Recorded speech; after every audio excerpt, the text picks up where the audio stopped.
Exciting news, everyone! We finally have a new update for Rage. 1.07 is going to be coming to us as Rise of the Ghost, as various bugs, fixes, and stability and performance is going to be on the chopping block for today's information. As just mentioned before, we have Rise of the Ghost. Rising of the Ghost is going to completely head the charge in the Rangers in the Rage 2's first DLC as Rise of the Ghost arrives on the 26th of September. Get ready for a new story, a brand new region, and explore new awesome weapons and new availabilities. Read more directly right here so we can click and see everything that's basically coming to. Now, as you can see right here, it is an external direct detail. As you can go into the Bethesda direct situation, which is fine. It's just them saying like, oh hey, we're having an issue.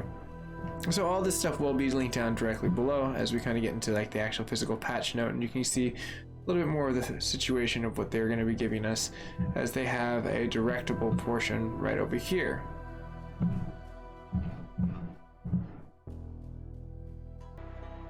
As we read along, and it says how to access the actual DLC directly down below. So the players must be signed into the Bethesda.net account, which is Steam, so if you're on console it should be something that you've already had as a DLC content, which should be very easily accessible through your network depending on what you download it onto.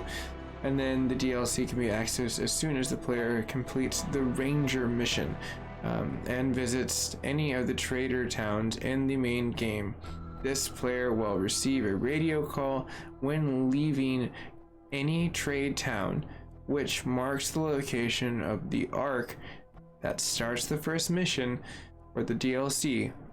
Completing the new captive mission will give the player full access to the overgrown city region. So make sure that you basically have that dialed in as we go down a little bit deeper directly into what the next situation of the DLC will be, and we'll save the very bottom of the portion of the patch just directly after we cover the rest of the patch. So as you can see, once again, they have the metro station location talked about, the Keen Ford. They will be able to be fast traveled to in locations in other trade towns in the game. There also will be access to the point of the metro station that also has the players to manually travel between the overgrown city and the mainland, which is going to be super convenient, just like we're about to travel to. That the walkers ain't that afraid. As you can see, the ghosts in the territory and the waste and the ruthless and the vicious tactical portions of what the cruel points will be left.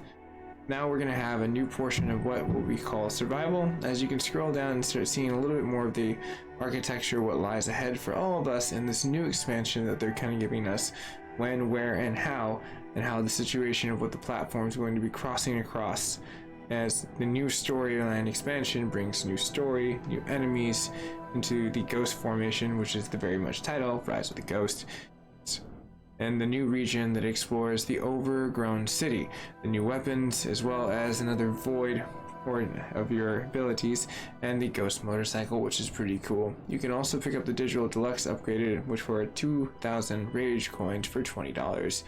Rage Digital includes the Rise of the Ghost, the Doom, BFG, Wasteland, Wizard Chest, Cheat Code, the battle standard, and the progression thing. So that would have already been included directly inside of there, so it shouldn't have been that big of an issue directly for you to get that, rather than getting this where you're just like, what's in this? I have no clue. Huh? One thing to point out is they did slip in during the direct tail end of the mid-August.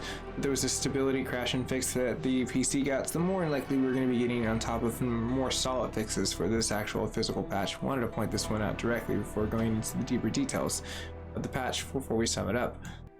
One thing to point out is the void power will be received by completing the rendering arc location, and then the laser launcher weapon received from completing the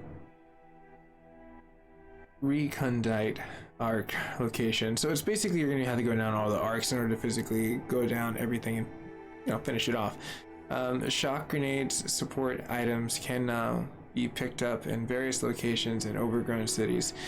Upgrades blueprints can be purchased in the various vendors and vending machines around the overgrown city. It's very nice, very nice. So far, I like this update. It seems like it's very fast, simple. It was about 18 gigs from what I heard everyone had to download. So hopefully this will be a little bit more of a situation. So let's go ahead and get to the known issues that are out there. As you can see, the title crashes on the Xbox One and PlayStation 4 when the game is installed, completes while sitting at a main menu, requires the players to be running the game while it's installed, but does not crash if the player is in game when installed is complete. It's very, very interesting, but I guess there's a very huge portion of that sucks. If you've been afflicted by any of these, you definitely drop a comment down below. I'd like to know the gaming community's experience along this side as well. The autopilot locations get stuck in navigation on the location.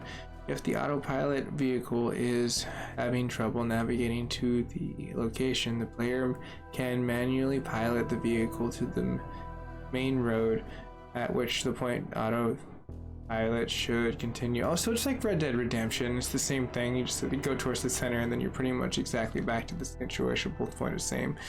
And then the ghost enemies occasionally get stuck inside the inaccessible locations. Players can use grenades or powers such as slam to damage the enemies in the inaccessible points against walls, which is great because I was experiencing points where you need to beat a thing where you wipe out all the enemies and some of them weren't accessible.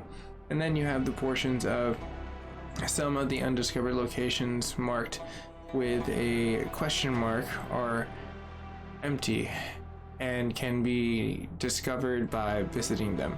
Oh, neat. Some of these supply drops are marked on the map with the question mark, but will not populate until the player completes a nearby activity location. So you gotta get into those locations and get those actively. So make sure you check every nook and cranny, John. One thing I might highlight is directly right here, one person logged that the underwhelming amount of content, if more content can't straight be bought up by the expansion, or you have to buy the Rage 2 coins for some odd reason, which one person laughed at it and I thought that was also funny, so I also laughed at it too. If you're new to the network, thanks for joining along for this ride. Everything is patched down below for as far as the information that you can directly read upon. We've covered a lot as far as what the bigger portions of the 18 gigs is the actual physical portion of the update of the Rise of the Ghosts. It's a bigger chunk rather than what you have to see for performance fixes. We'll probably see another stability fix as a installation pretty soon because of the expansionable point of it, but the first step is here. So if you're new to the network, you can definitely drop down a subscription. It's absolutely free, and if you do it today, I'll actually eat a cookie. And I kind of want a cookie today. I have one upstairs. It'd be nice. But anyways, all subscription humor aside, thanks for spending your time with the network, and I'll see you guys and gals in the near future.